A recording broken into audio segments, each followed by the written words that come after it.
चला तर आज आपण बनवणार आहोत पिवळं लोणचं, ज्यात आपण अजिबात तेल वापरणार नाही आणि हे जसं गावाकडे बनवतात तसंच लोणचं आहे। खूपच छान लागतं हे गावरान लोणचं खायला। तर हे माझी आजी खूपच छान बनवायची हे लोणचं आणि त्यामध्ये जे कडुलिंबाचा पाला असतो ते पण टाकायची माझी आजी। तर तसं तर माझ्या हातून नाही होऊ शकत, ती चव ज्याच्या त्याच्या हातालाच असते। तर मी माझ्या आजीला आणि तिच्या हाताच्या लोणचाला खूपच मिस करते।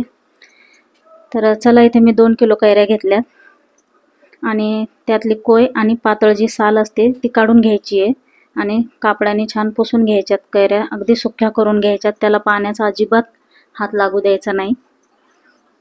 इथे मी 2 चमचे मोठे चमचे हळद टाकली, 5 चमचे खडे मीठ टाकले आणि हे सगळं छान व्यवस्थित हाताने मिक्स करून घ्यायचं आहे।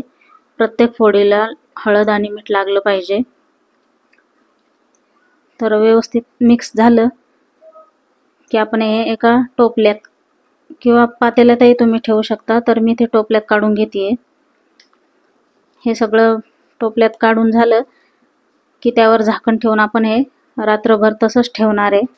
हे लोणचं ना खूपच छान लागतंय खायला आणि अशा प्रकारे तुम्ही बनवलं तर त्याला बुरशी पण नाही लागणार। तर चला इथे हे बघा, अशा प्रकारे पाणी निघालंय त्यातलं सगळं आणि इथे मी सुक्या कपड्यावर ठेवल्यात फोडी। 1-2 तास आपण त्या सुकून घेणार आहोत थोड्याशा। तोपर्यंत इथे मी मसाला तयार करून घेते त्याचा।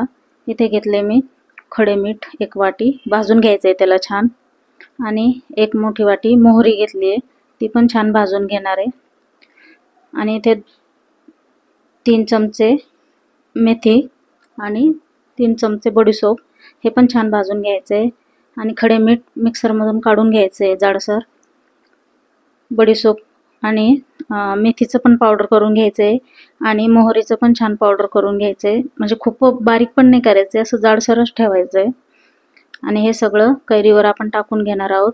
1 चमचा हळद पण टाकायची आणि अर्धी वाटी लसूण।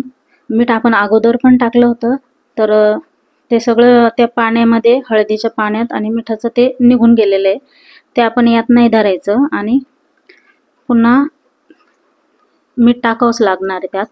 तर हे हाताने सगळं व्यवस्थित मिक्स करून घ्यायचंय आणि छान स्वच्छ काचेच्या बरणीत आपण हे भरून घ्यायचंय। हे बघा, अशा प्रकारे सगळं छान मसाला त्याला लागला पाहिजे। तर तुम्हाला रेसिपी कशी वाटली कमेंटमध्ये नक्की सांगा।